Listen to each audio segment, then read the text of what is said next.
You're listening to Podketeers. Welcome to episode 345 of Podketeers. This week we catch up on what's happening at Downtown Disney. Is Wonderground coming back? The Jungle Cruise is getting updated, and possible annual pass options may have been revealed this week by Disney. We'd love to hear your thoughts on anything that we talk about in this episode. You can join the conversation over on Facebook, Twitter, or Instagram. Just search for Podketeers, or you can join us on our new Discord server. You can find a link to join us on Discord in the blog post for this episode at podketeers.com/345. Before we jump into the episode, we'd like to take a moment to thank a very special group of people known as the FGP Squad, because it's their monthly contributions via Patreon that help make these episodes of Podketeers possible. Being a part of the FGP Squad gets you some additional perks like access to our monthly happy hour calls, additional discounts on gear, additional content. So if you would like more info on how you can become part of the FGP Squad family, just head on over to podketeers.com/FGP. And as always, a very special thank you to the FGP Squad for their continued support. So that's it. We're going to get this episode started right now. Here is episode 345 of Podketeers.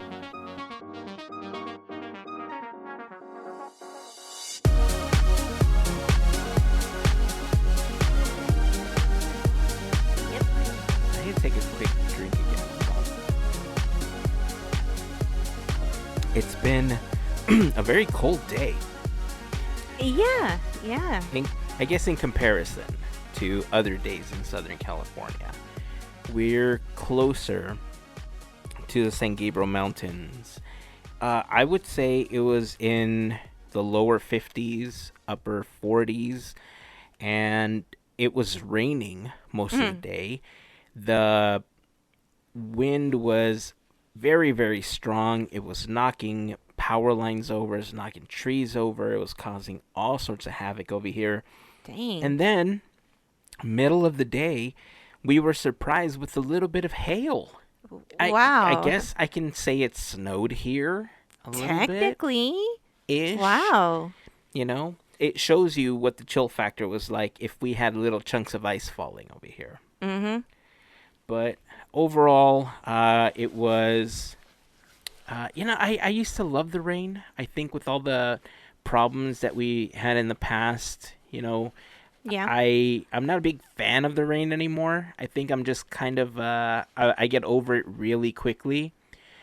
I think I'm going to have to retrain myself to be able to have those days, because I used to love going out and sitting on the porch and, when I was younger, and just listening to the rain and just having some hot chocolate or something and just enjoying, what it sounded like. And on top of that, I loved, I don't know if it's just me, but I love the smell of the grass and the ground when it's wet from the rain, Uh-huh. And You're speaking to someone who opens their windows while she's driving. Yes. See, and I do that too. And when it's raining here and it's not so cold, I try to do the same thing, as long as the rain isn't pointing, like the wind isn't pointing towards our window where the water is going to get inside the house. But I do the same thing. I open the window a little bit and I let the wind in. And I tried to do that today. Oh, man, huge mistake. No. It was windy. It was dusty. It was cold. And like as the day progressed, like my throat started to get itchy and like my nose started to get stuffy, and I'm like, come on, really? I just started feeling better. How dare you? And so I closed everything back up, and so now I'm drinking tea to try to help me out, and it's good. I haven't had a lot of tea in a really long time, but I've been kind of living off of it for the last couple of days because I foolishly ran out of coffee and didn't buy more the last time I went to the store. No. And I haven't placed an order from, some of our favorite suppliers, and I'm kind of like, okay, well, at least I have all this black tea and all this chai tea and all that stuff that I could have in the meantime. But my ratios are way off. I mean, I have a couple cups of coffee and I'm having like 12 cups of tea, and I'm like, where's my buzz? I don't feel it. Yeah.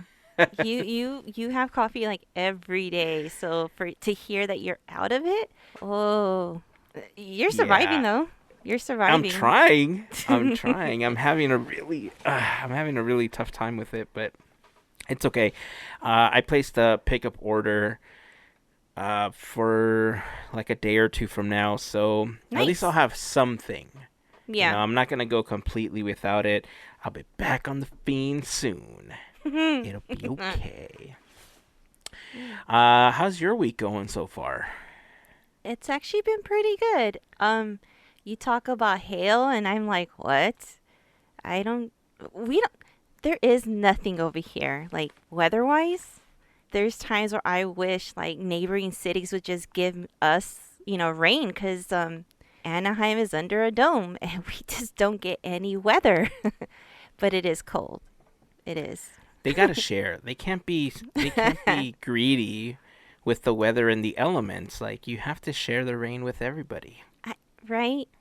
But it's not fun when you open the dome and it's like 90 degrees. It's like, no, put it Yeah, back. yeah, it's very true. Well, I mean, I hope that the rain just kind of goes away sooner than later.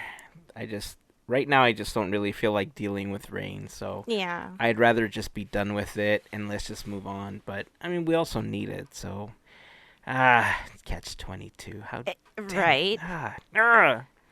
It's okay.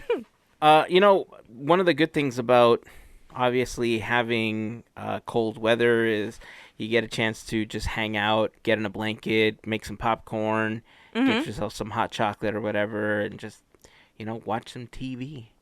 And of course, on Friday, there was a new episode of WandaVision released. Yeah.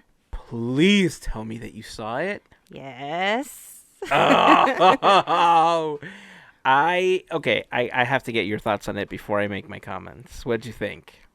Okay. There's a lot. There's a lot that happened, and I'm pretty sure I missed a whole lot. But it was fun. It was zany. It was what is happening. I'm like I said, I'm pretty sure I missed a lot because I don't have as much knowledge as you do with like comics. So the whole, since we're talking about it, we're just gonna say it. The whole birthing thing. I'm like, this is weird. Like Mm-hmm. yeah, I don't know how to react. But I will tell you, I am looking forward to the next episode. Yeah, It's weird. it's funny when we first started watching it after the first two episodes dropped. I remember thinking to myself, "Okay, all right, this is good. We'll see where this goes." And I don't know. I'm kind of at this point where Marvel has delivered so many more wins than losses when it comes to the content that they're producing Hmm. that I just feel so confident that WandaVision itself is not only going to be one of the best things that they produce, but it's going to leave this clear vision of where the next phase in Marvel is going to go for us. Because pretty much everything that we talked about last week Hmm. about the theory of the House of M and all the things that were happening with Wanda, it looks like a lot of it is beginning to pan out as of this Ah. episode. Now, there are a lot of liberties that they take when they make content for TV and for films because it would take too long to film that. It would take too many episodes to tell the story the way that they did in the comics, and maybe there was some things that they did in the comics that they didn't really appreciate or that they didn't really want to happen because when they bring in new writers for a series, it's kind of on them to create the direction of where these characters are going to go. And for the most part, Marvel vets it and they say, okay, well, that's cool. Yeah, let's go with this. But there are certain things that will mold the universe of your characters in ways that it's kind of hard to get out of unless you revert to some like, oh, it was a dream, everything's Hmm. back to normal type thing. It's a cop out that's used frequently even in television. And it's funny because this in particular is kind of a dream, but not really a dream, but Yeah. but kind of. But in this case, it's not being used as a cop out. It's actually being used as a way to enhance and to advance the story. And that's what I'm really enjoying about WandaVision, that every scene has a purpose. Like Mhm. there hasn't been anything that I've seen in WandaVision that feels like that's a throwaway scene. Like Yes, every correct. single thing like has a purpose. And like you said, I think there's a lot of references. I mean, there's a couple that were lost on me that a couple of people brought up to me, especially from this last episode. But I think you're right. I think because there's this breaking point where there's not a lot of people that read those comics, because I think back on like the comic craze, right? Uh Like huh. there was the quote unquote comic book nerds, while I was growing up, and every Yeah. week they would go out to see what the new comics were, and they always had their new comic books. They would bring them to school, and now I feel like it's a lot more accessible and it's a lot more accepted, and the so-called nerd culture has kind of taken over everything, that it doesn't matter who you are, you can openly enjoy whatever you want to enjoy. Mhm. And people are like, oh, yeah, I like that too. And, there's these whole communities that the internet and services like Reddit and stuff like that have allowed us to expand, and find other people that are just like us.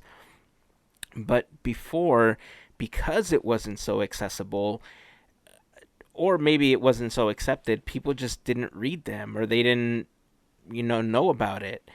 The Marvel films, the like Iron Man and the entire like MCU, the Infinity Saga that came after, it basically made it acceptable for the common fan to become a comic book fan and to become Yeah. a Marvel fan. And all of a sudden, it just became like the cool thing to do, right? To be into Mhm. these characters. And if you were into it enough, you started catching up with the old storylines and you started researching where these characters came from. And that's when you started realizing, like, what? Tony Stark is a freaking drunk, yo! Like, and there's all these things that you don't necessarily see in the MCU, and they've decided to exclude because it's more of a family thing Yeah. versus the comics that were written.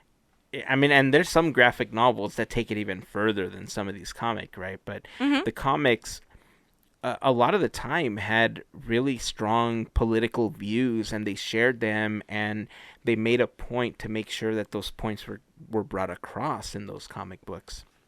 And so there's always this challenge when you try to bring something that's penned into the media world, because you can't bring everything, right? Yeah. You'd have like these 20 plus films that form the Infinity Saga would have possibly been 40 plus films if they brought every single plot line and every single thing from the comics into the films. The Right. films wouldn't be 2 to 3 hours, they would be Lord of the Rings style 17-hour films. Okay, look, in all fairness, I'm like, I yeah, that's joke about that. true. I joke about that. And if it's Lord of the Rings, I'm like, whatever. I'm not a huge Lord of the Rings fan. Like, I'm okay with it. But if it's a Marvel film, 17 hours, damn right, I'm going to sit there and watch it. So I'm not talking smack. I just want to make that clear. But yeah, I'm enjoying this so much. I was talking to our buddy Jason over at the FBI Disney podcast. He's joined us here as a co-host frequently. Mhm. Um, he was asking me if I wanted to get together with him and talk about WandaVision and stuff like that. I was Nice. like, yes, yes, I do. So we're gonna try to find a day where we can just kind of nerd out on WandaVision and what we speculate is coming to the best of our knowledge. Because we're not Marvel gurus, but I think we've researched enough where we've had some. No, maybe we know more than we think. Maybe You that's, I guys don't do. know. You guys geek out pretty hard. Yeah, we always have fun talking about all that stuff. I remember when I had him and our pal Liam, Gavin, and we did like an FGP Squad episode to wrap up the Infinity Saga. Mm-hmm. And I mean, that conversation went on for 2 or 3 hours as well. We talked before we started recording. We recorded for a crap ton of time, and then we kept the conversation going after.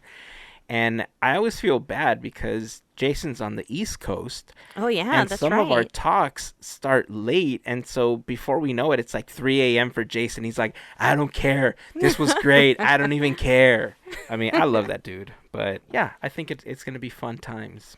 Um, since we're talking about Disney Plus stuff, did you get a chance to watch the Pixar popcorn shorts? I did not. I did You not get didn't? to do my homework. We were having a little bit of a conversation on the Discord server about it this last week because FGP Squad member Heather had actually posted it about it. So shout out to the FGP Squad over on Discord. Woo! Ooh. And she left a comment saying that she thought that they were fun, they were super short, and it was cool that all of the artists that put these Pixar popcorn shorts together Mm-hmm. all worked on these during COVID from home. Nice. That was, I think, one of the coolest things about this project that Yeah. I don't think they're necessarily meant to supplement the Spark shorts that we've been getting because the Pixar popcorn they're they don't they don't seem to have the type of voice that the Spark shorts do where they're trying Yeah. to tackle an issue, Mm-hmm. right? It's Our very message. clear. Yeah, there's a message that they're trying to get across with the Spark shorts that's very clear in most cases. These were just fun little vignettes that they did with the characters that we know.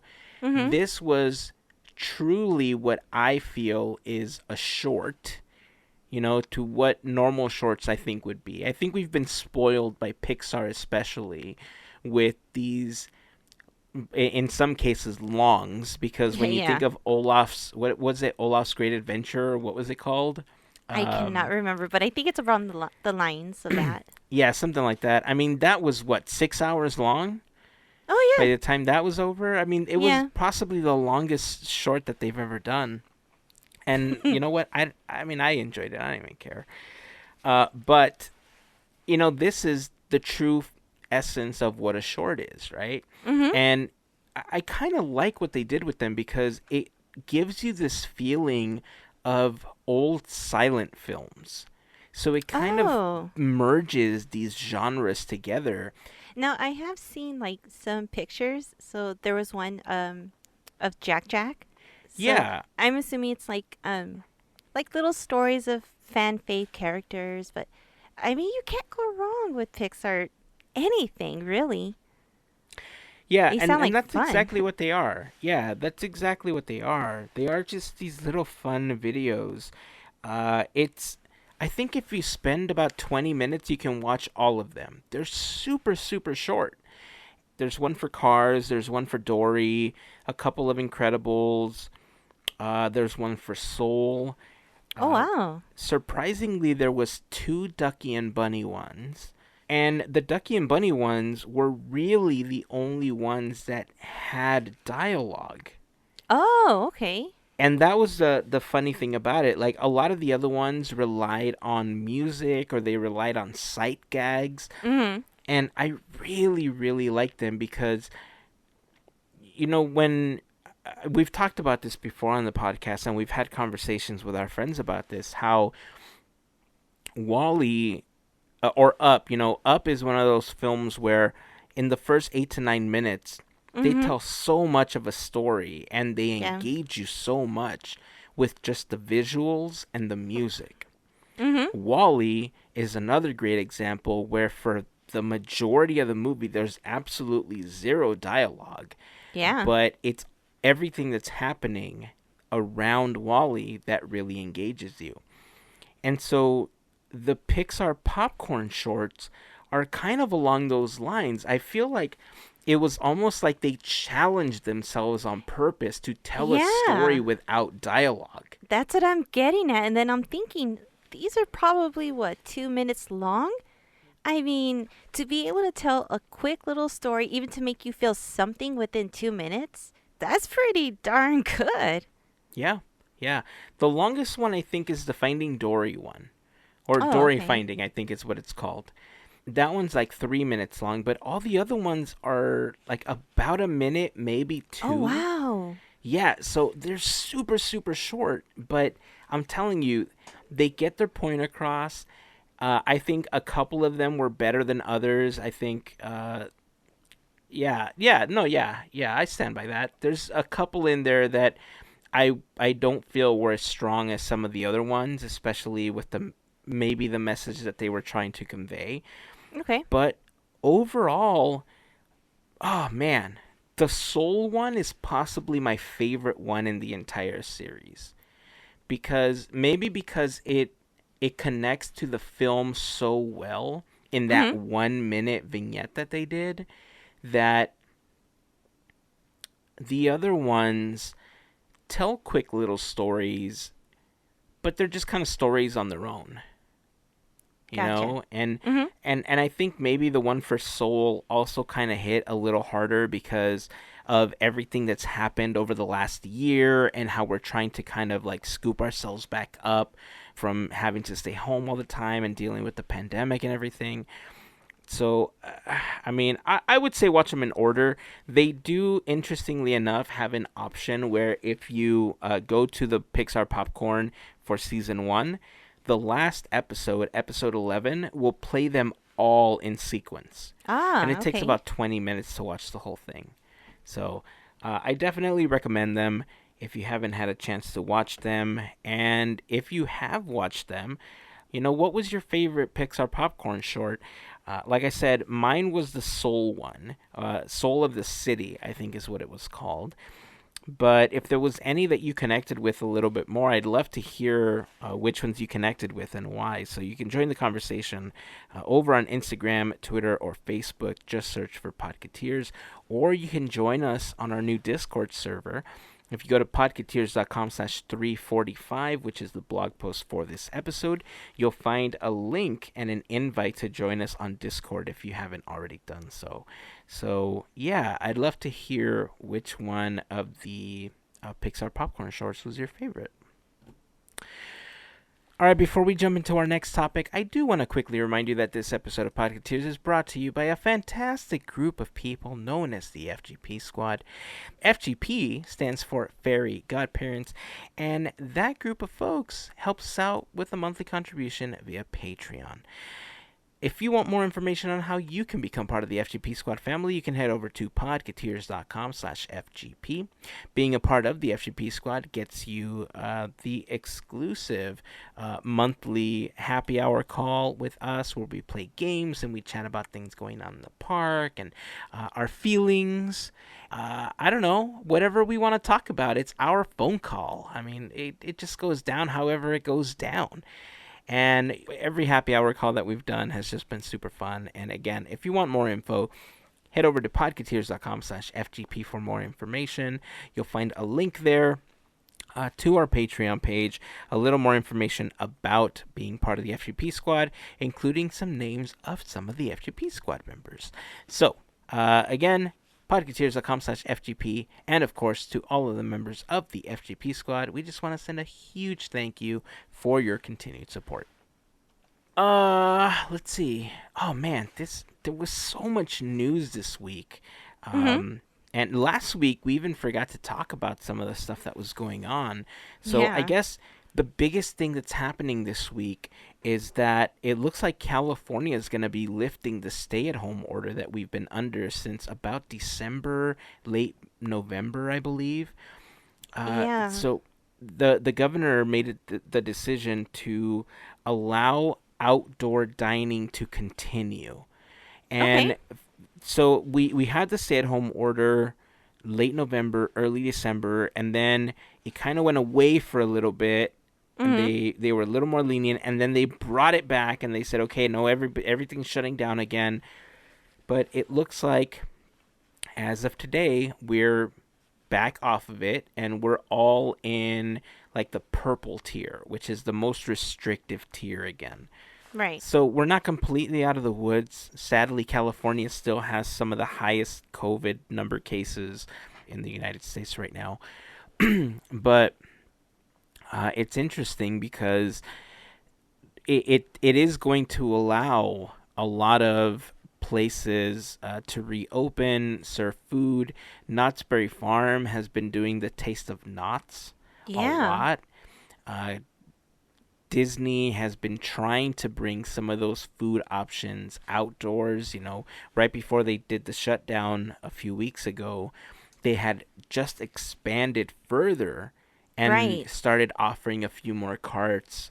And I'm starting to think that this is going to be a really good way for them to bring an early version of the Food and Wine Festival or something, or have the ability to open up in a way where they'll be able to get more people in, Mhm. properly social distance everything. Maybe Right. like we talked about before, they'll expand towards the pier so that they can have people further away from each other when they're picking up their food.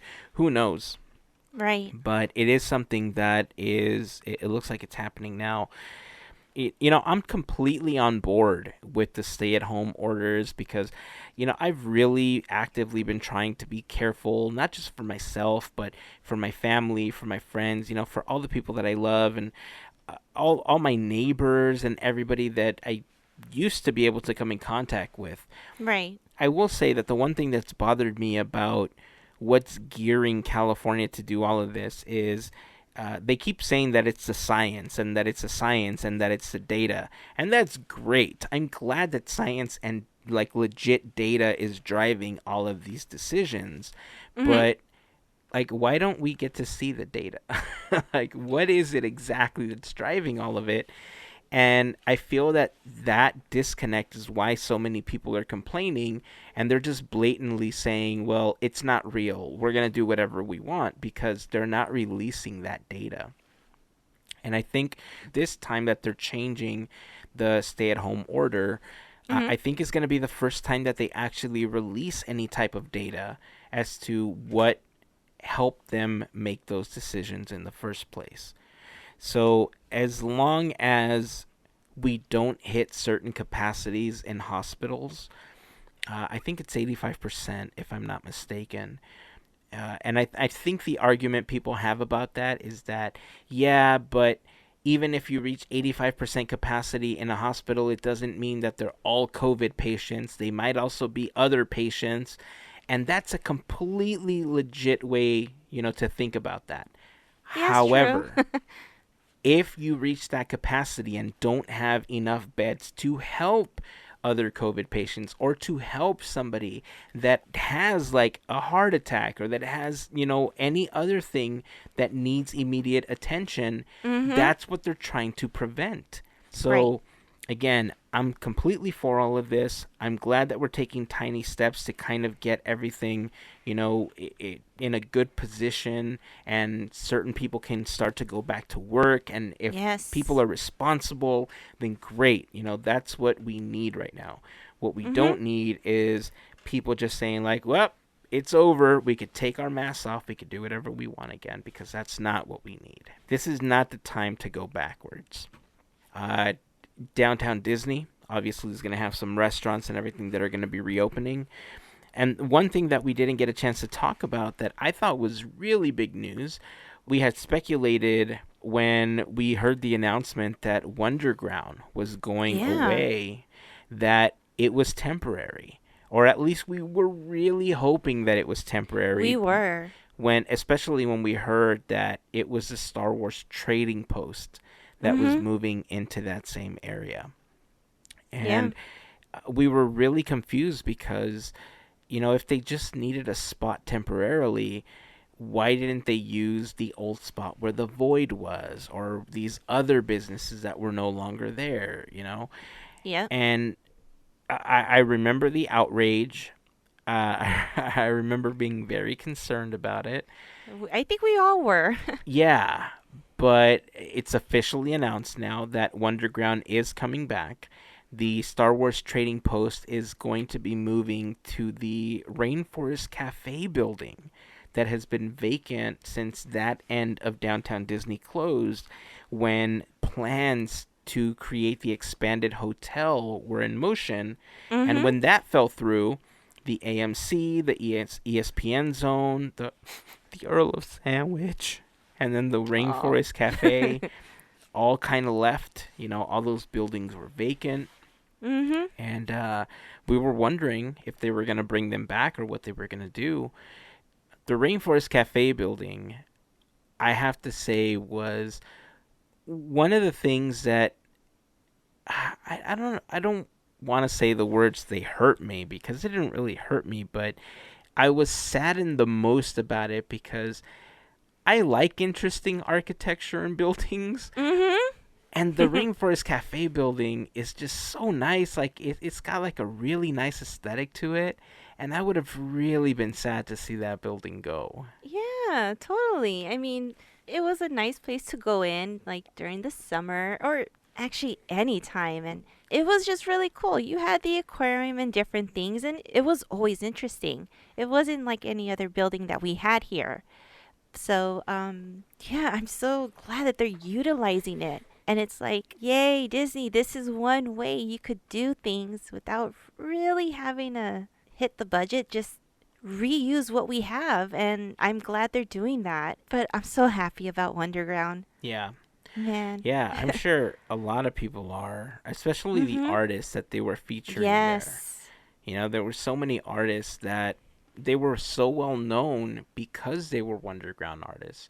Mm-hmm. And not having that space, especially when not everybody was able to go into Off the Page or the Disneyana Gallery inside of Disneyland where you would also Right. see featured artists. Wonderground was the place, right? But it Yeah. wasn't just that. I mean, Wonderground had this much cooler vibe to it than the other two locations because it, as Disney as it was, it Mm-hmm. didn't feel as Disney as the other two locations. Like Right. it felt like it truly was its own thing. It was one of the best illusions artistically that they had. But yeah, I'm so, like you said, I'm so glad that they're bringing it back. The Rainforest Cafe building fits the aesthetic for Star Wars so much more, Yeah. It and totally does. it's not gonna take a lot to spruce it up and get it to look nice. I mean, the food was mediocre at best. Yeah. It was not great, but I'm trying to remember the last time that we had a meal there. We're It gonna. was a really long time. Ooh. Um, but we'll see. We'll see how long it takes. They haven't officially announced a date for it. They just said that once the Star Wars Trading Post moves into that building, then they will put Wonderground back in. So hooray! We're happy to hear Yay. that. That definitely deserves a round of applause. Let's see. Also, since we're talking about updates to the Disneyland Resort, Jungle Cruise is getting an Yeah. update. Uh huh. What do you think so far about what's been announced for the Jungle Cruise updates? I have no problem whatsoever. I'm good. This isn't new. It was kind of we spoke about this, and Mm-hmm. when we had the news about Princess Tiana getting her own attraction, and it was speculated that hey, Jungle Cruise may have that little. They may get something different. And guess what? They did, and I'm actually excited to see this. The only thing I'm a little like, there hasn't been any news for Indy, so of course I'm kind of like bummed because that was the one attraction that was supposed to get Yeah. worked on, but it's okay. It's okay. Disney's in a really difficult spot right now. Yeah. To the extent that they are making certain decisions that are angering a lot of people. One of which we'll talk about soon when it comes to annual passports. Ooh. But I think it's really difficult for them because the pandemic put them in a situation that they weren't really ever expecting to be in. Right. And for all intents and purpose right now, they're kind of out of cash when it comes Mhm. to doing things that they want to do in the park. So big projects that they had, especially for like the anniversary of Epcot, those are being put on hold and some are being Yeah. scrapped altogether because they just don't have the money to do it right now. And when it comes to certain changes, I think like the changes in the Jungle Cruise are very diversity driven changes, right? Mhm. Just like the ones to Splash Mountain when it gets changed over to what did Gavin call it? Tiana's tree stump or something. I forgot what he I called it. believe so. But when that attraction gets reimagineered into the Tiana attraction, that was a diversity driven change because Mhm. Disney as a company is trying to be more diverse and they're trying to, make changes that reflect where society is trying to go right now. And Right. there are cynics and there are people that are saying, they're doing it because of this, they're doing it because of that. But look, in general, Disney is a company. They are trying to make money. That's their job, right? Right. Their job is to make money while creating this illusion of a magical place for us. And we go because they are providing that entertainment for us. That's what the whole Correct. thing is about. For these attractions, they've decided to make changes that better reflect where we are as a society, but more importantly, where we're trying to go as a society, because we still have a lot of work, Mhm. to be where I think we would, as a group, say, yeah, we're comfortable being there now. There's been leaps and bounds, and we're definitely in a better spot than we were, but there's still a lot of work to be done. And these little changes at least show that Disney is trying to be on that side of history. Mhm. So these changes to the Jungle Cruise, I think, are more necessary in the way that Disney's trying to create that diversity.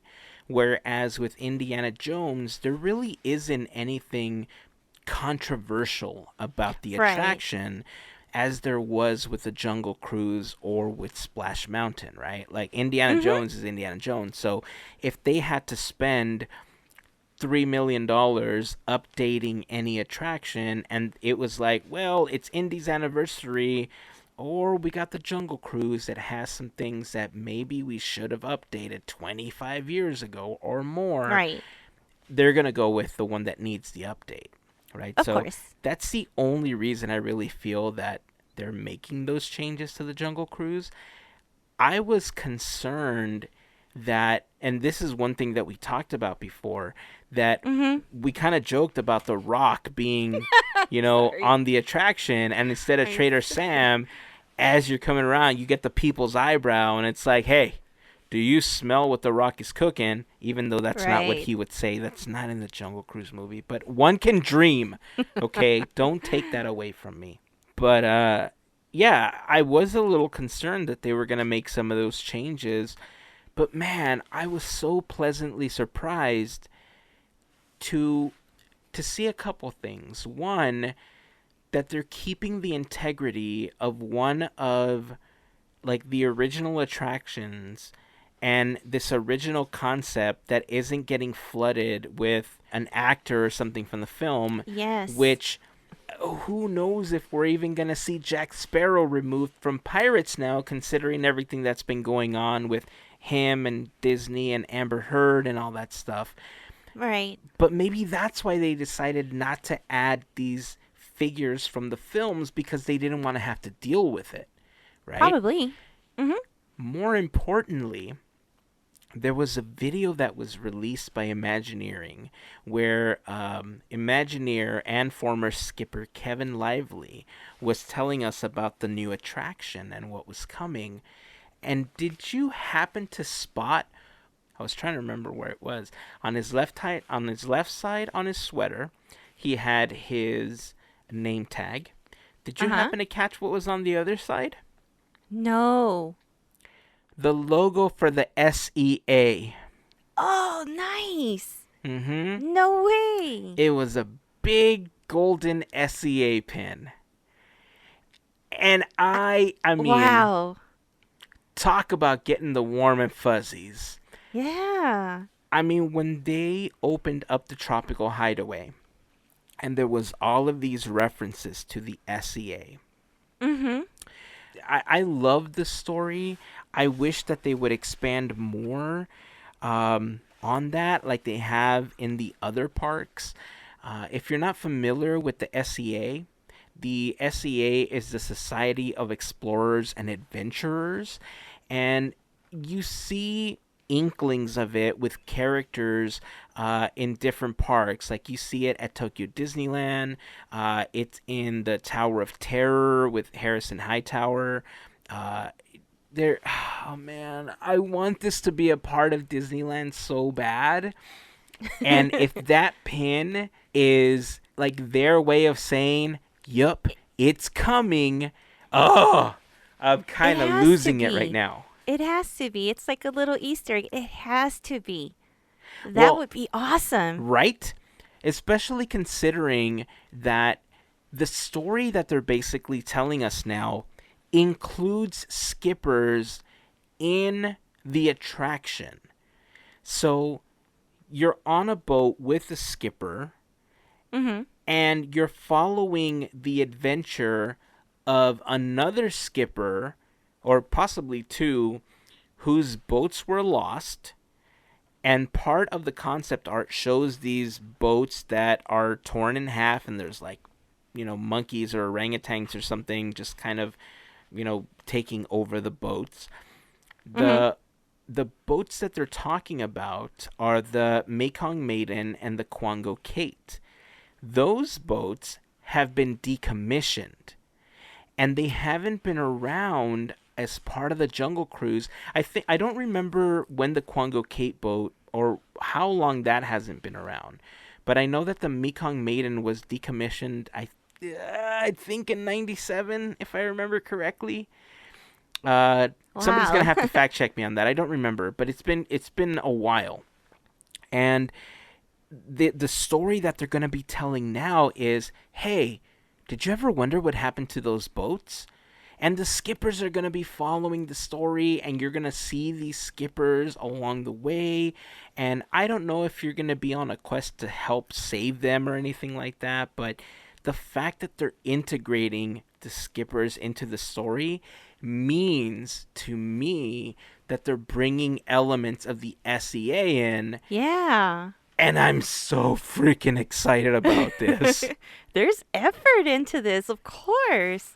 The Wow. videos that they posted, there was a couple. They did one from Imagineering, and then they did another one where they had some of the skippers from Walt Disney World Mm-hmm. give, like, they got a preview of it, and then they were able to give their thoughts on it. I think the ambassadors for Walt Disney World were the ones that were hosting that video. But if you haven't seen them, I'm going to put them in the blog post for the episode. Check them out, podketeers.com/345. Again, I'd love to hear your thoughts on this. And if you know about the SEA, I'd especially like to hear your thoughts on what you think after watching those videos, and if you speculate that they could be doing the same thing. If you don't know about the SEA, let us know, because I've always wanted to do an episode about it, and this might be the time to do it, Why not? right? Why not? Yeah, it might be a good time to do it. So, yeah, let us know in the comments, join the conversation, and we'll go from there. So, pretty excited about that and what's coming. Um, and the other thing that I wanted to talk about, since we're talking about Disneyland, is the conversation that we had last week. It's just a follow up about the cancellation of the annual passes for the Disneyland Resort. Mm-hmm. Now, when that bombshell dropped, everybody was like, "What the Disney? Jeez. How dare you? How am I gonna go every day and people watch? And how am I blah blah this and blah blah that?" And look, in reality, I'm pretty sure that's what Disney wanted. We've Right. talked about it before. The more that is revealed about the cancellation of the passes is they really just want more control about how many people are in the park. On Discord, we had several comments about it. We had comments on Instagram about, crowd control. And as many people as there were that were angry about the change, there were also people that were happy about it because their visits to the parks were swarmed with people that were there all the time, and they couldn't enjoy their time like they would have if Yeah. there wasn't that huge crowd. Now, the Disney Annual Pass program has been around for about 40 years at this point, and it has changed, it has evolved. A couple of years ago, they introduced something called the Flex Pass, Mhm. and from the looks of it, it looks like Disney's aiming to kind of convert everything into the Flex format for annual passes. So this last week, once the refunds started getting issued, something interesting began to happen. People started to receive surveys. The Huh. surveys very clearly showed different possible passport options to replace the ones that currently existed. Now, if you didn't get the email, I'm not exactly sure what determines whether or not you do get it, or if you had it up until they issued a refund, or if at one point you cancel. I don't know exactly how random it is. But we will post a couple of the screenshots in the blog post for the episode if you want to check those out. But apparently, people are receiving different emails and they're receiving different options for what's possibly to come. Ah. And there's an option that they're saying that they could possibly have where it's like $1,200, but it doesn't include some of the things that the less expensive passes might have available to it. For instance, they have a few options in this tiered list where they're comparing it to like a 3-day multi-visit ticket, a 1-day, a 2-day, or a 3-day ticket. And so the way it's broken up now is, let's say, you know what? Let me just read these options from like this particular choice that people were given. Like Okay. one of the passports says that you have a calendar and most of the days are green. Consider it like one of the passports that we had before, right? Mhm. It has a reservation window of 90 days, which means that you can make a reservation up to 90 days in the future. You can hold 2 reservations at a time. You have 2 anytime reservations. And what that is supposed to be is that if you have a spur of the moment visit to Disneyland or to the Disneyland Resort and you didn't expect to go, and let's say you were just meeting for dinner one day with your family and you thought, you know what, let's go to Disneyland, we're already here, let's go watch whatever. You have these 2 anytime reservations that you can use as long as they're able to let people in and they haven't reached capacity, which I don't think they're going to do for a really long time. Uh, Yeah. so you have these 2 that don't require the advanced reservation. That's what the anytime reservations are for. You have 2 blockout day tickets, which will allow you to go into the park for up to 2 times on any day you currently have blocked out. Then these don't have any friends and family tickets. I'll get into those in the next passport. Merchandise discount, just like before, 30%. Food and beverage, 20%. Special event tickets discount, none. Special event tickets discount is one that's interesting to me because I feel that things like Avengers Campus, the opening, Yeah. is going to be a special ticketed event now. Because Probably. it's interesting that they threw that in there as an option. Huh. Parking, not included with this pass. Wait, Max with which Pass, Max Pass is. Okay. Unlimited Photo Pass is. They're going to have a dedicated entrance for APs, but this pass does not include a dedicated entrance. It does not have a rewards program, and it's set to cost $1,200 or $11.99 for an adult ticket. Okay. Now, Mhm. the lower end of that spectrum is going to be a passport that's $399, so $400.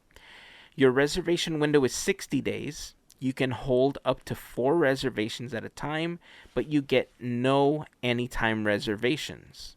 So you get a couple more reservations that you can hold, but no anytime. So this cannot be a spontaneous, like, we should just go Right. to Disneyland sort of thing. You don't get any blockout day tickets.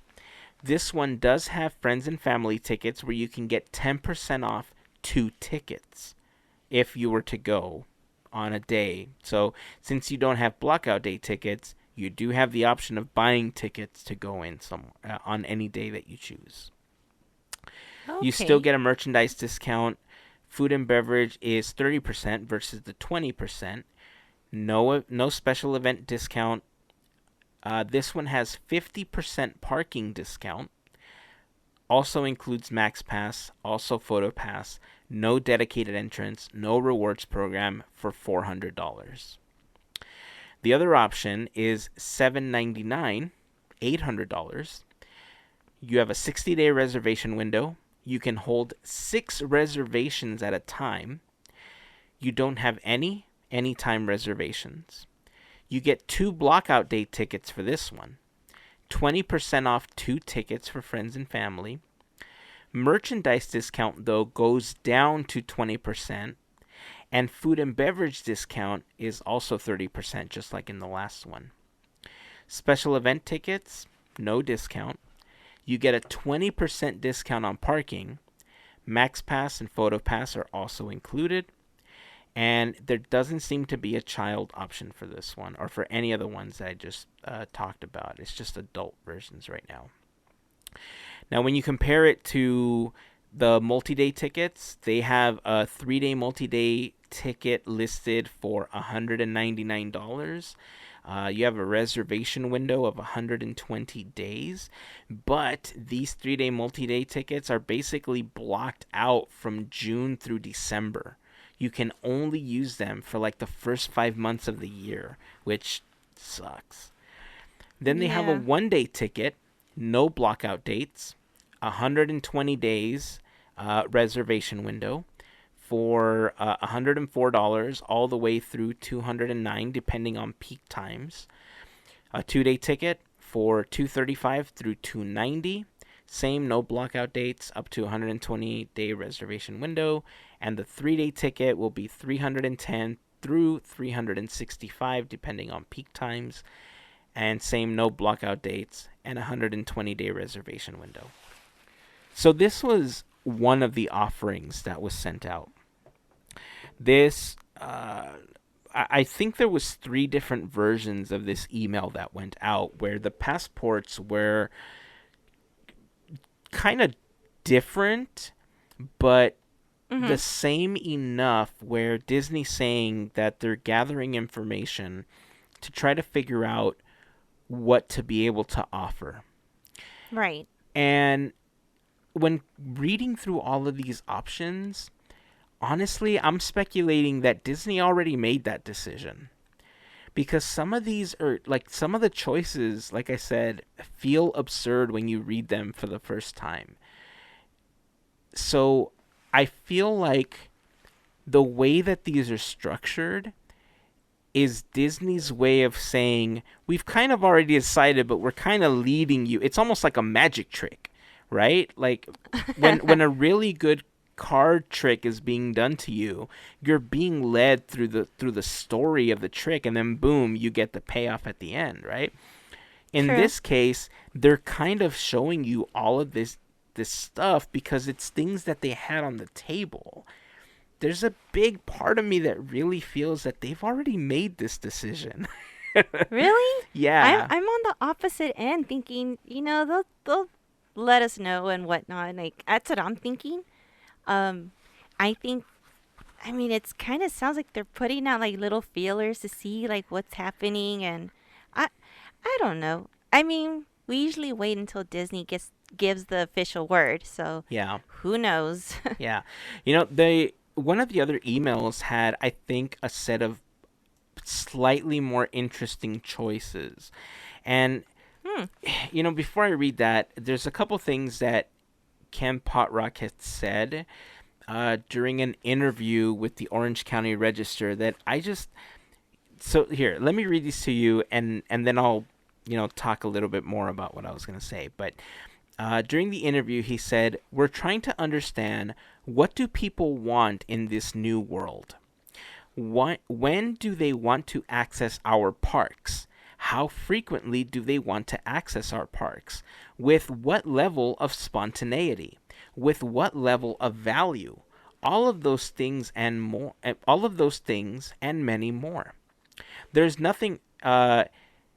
So, like, the way that he asked that is, I mean, the answer to that question is, we want to go whenever the hell we want, as often as we can, whenever I feel like it, and I want it to be as cheap as possible, right? Or you could have just said yes. Yeah, but that's the thing, right? They have the Right. answers to those questions. They have Yeah, the they answers to do. those questions because Disneyland is a locals park first and foremost. Or at Mhm. least that's what we've transformed it into because of the annual passes.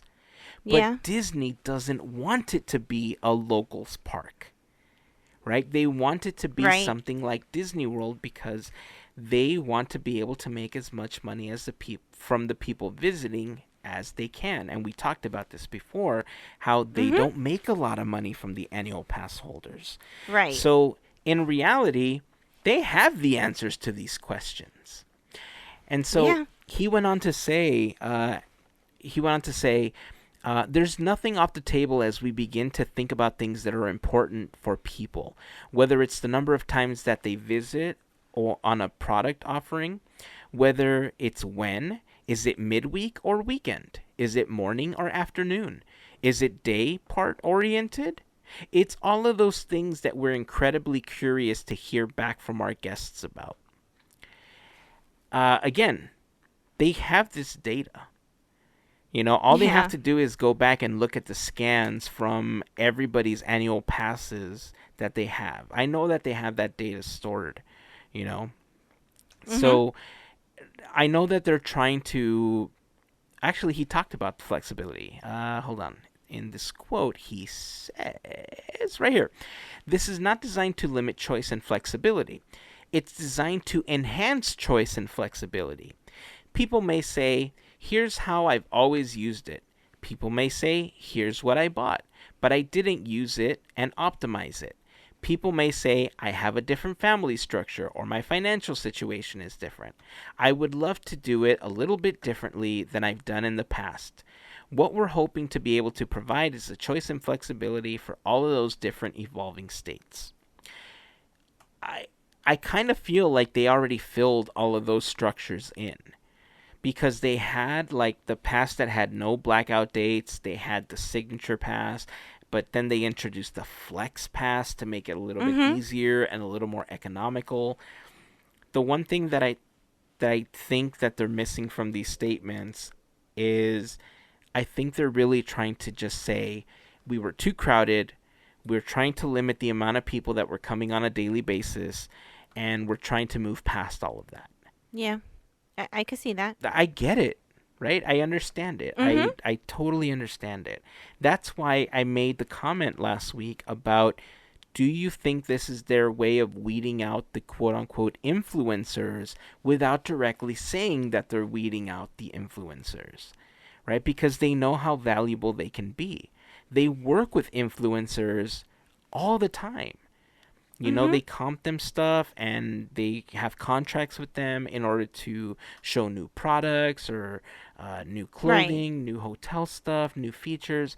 And that's cool, right? If you're Mhm. able to become one of those influencers, that's cool. You had the hustle and you were able to make it. But uh, I think they got to the point where there was so many people trying to do the same thing that they weren't able to control it anymore. And one thing that I mentioned last episode that I haven't seen anybody talk about, and I haven't seen in any of these emails, none of them feature a monthly payment option.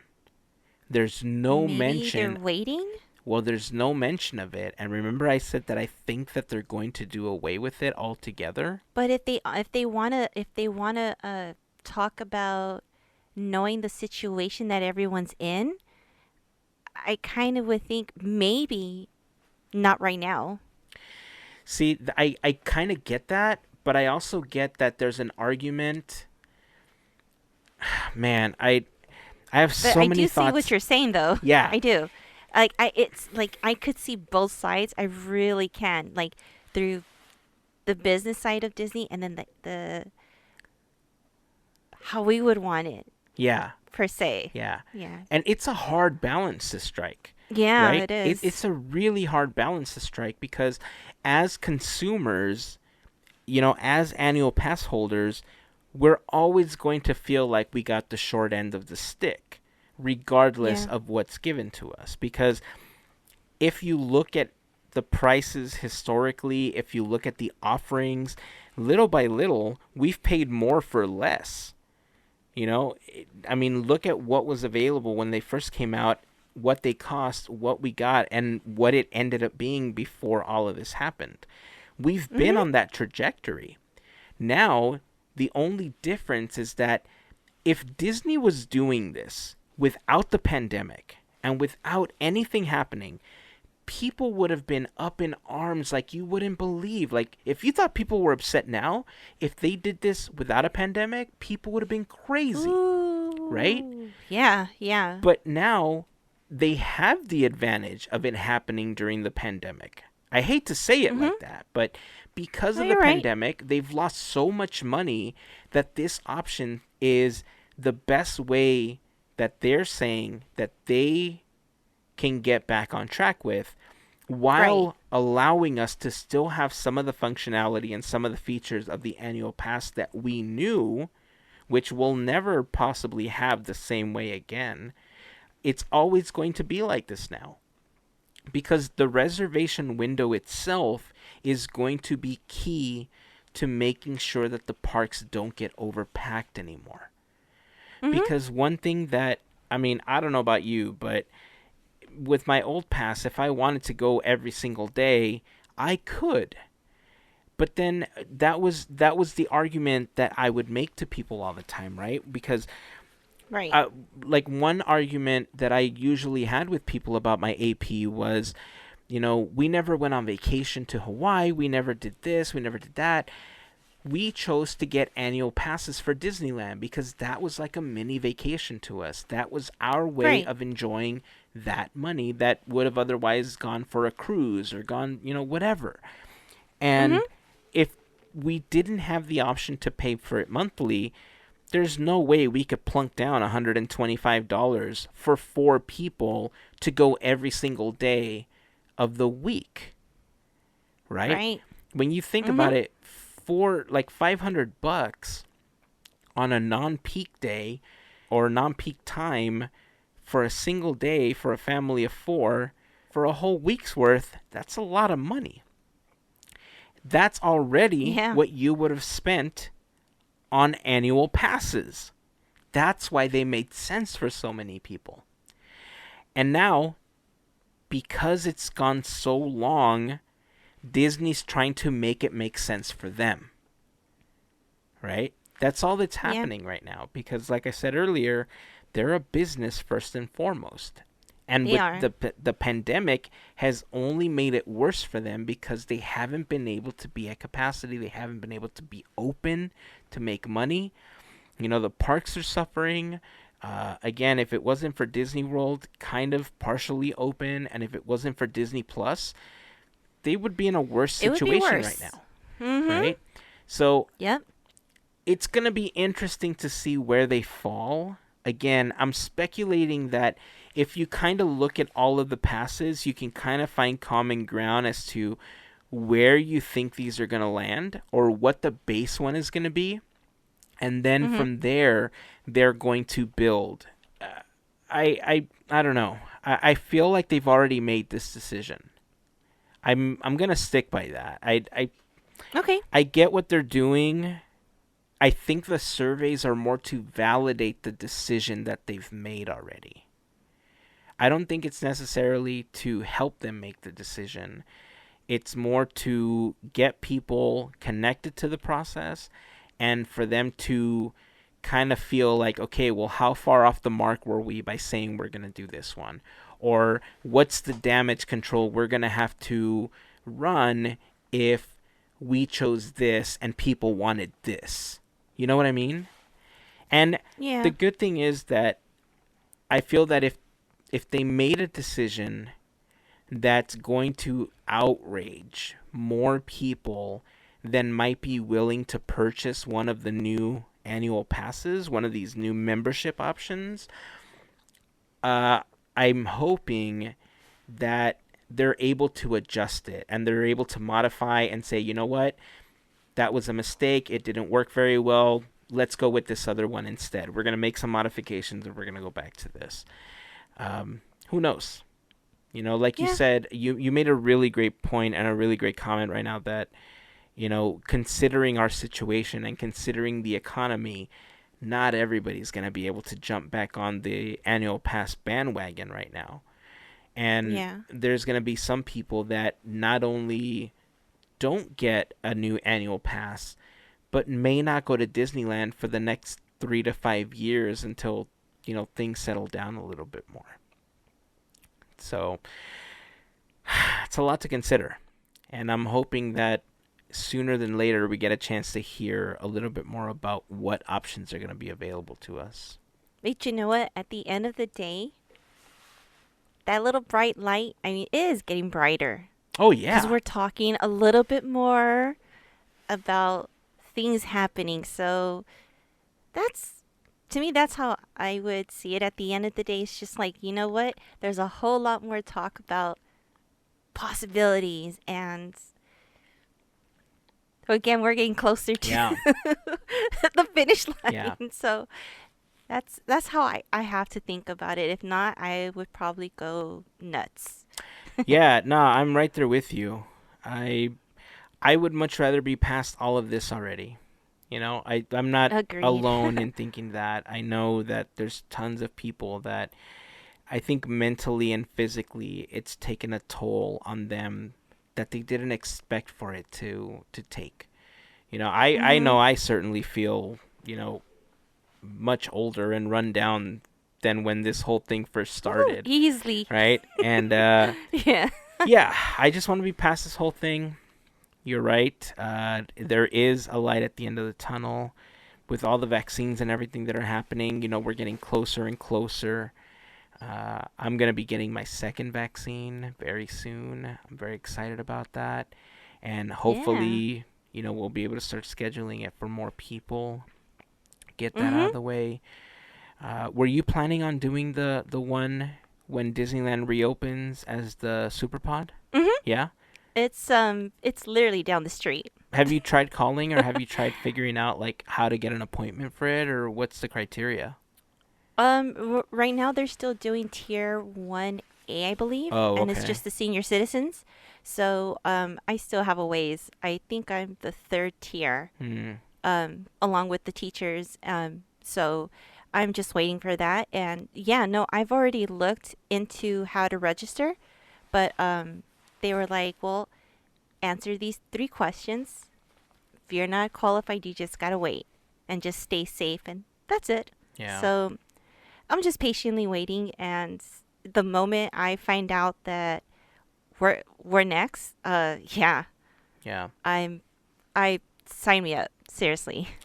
Yeah, I'm hopeful that it's going to be sooner than anticipated because there's a lot of Mhm. movement in Washington right now where there really wasn't any movement before to get vaccines out to as many people as possible and get them administered and everything. So I'm happy that there's some action. I'm happy that they're trying to get them out as soon as possible. And Mhm. there's even talk this week about a third vaccine possibly getting emergency approval so that we can get it out to more people, Yeah. you know, as possible, as soon as possible. I don't know a lot about the third vaccine yet, but I'm definitely going to want to read more on it because obviously, if it becomes available to people in our family and it's the only one that they're able to take, I want to know enough about it so that you know we can make an Exactly. educated decision on whether or not to go take it or not. But Mhm. yeah, that light at the end of the tunnel is getting brighter and brighter. We're getting closer and Mhm. closer, and Sooner rather than later, we're all going to be standing on Main Street, eating a churro or popcorn or something, staring down towards the hub, looking at Walt and Mickey with that brand new shine that they got going on, looking Yeah. at Sleeping Beauty Castle thinking, God, I missed you. Mhm. And then just smiling, possibly ugly crying. I don't know. Whatever emotions come, I'm just going to let it flow. Yeah. We're gonna take a box of tissue. All right. Well, that's going to wrap it up for this episode. So, if you guys have any thoughts on the new possible offerings for the annual passports that are being sent out via surveys, let us know what you think. I'm interested to hear, especially if you were an annual pass holder, how you feel about these possible changes. How do you feel about the reservation window being a part of every single passport this time? Because it looks like in order to control the crowds, that's basically going to be the way that you use your pass going forward. It makes sense initially. We talked about this last episode. I think it was Tyler that left a message on Instagram, I think, where he talked about how the parks aren't going to be able to be at full capacity for some time anyway. So reservations make sense. But what about when they are able to go back to capacity? The only way that Disney's going to be able to control it is by maintaining the reservation windows. So we're basically all going on flex passes if you get an annual pass again. Yeah. Yeah. And you know what? I don't even care. I'm fine with it. I mean, as long as I can make a reservation, I was possibly averaging about one visit a month at my peak time. You were. So it's not like I was going every single day or every week or anything like that. I want to say that at my peak of going over the last couple of years, and I'm not including 2020, that's the year that time forgot. Yeah.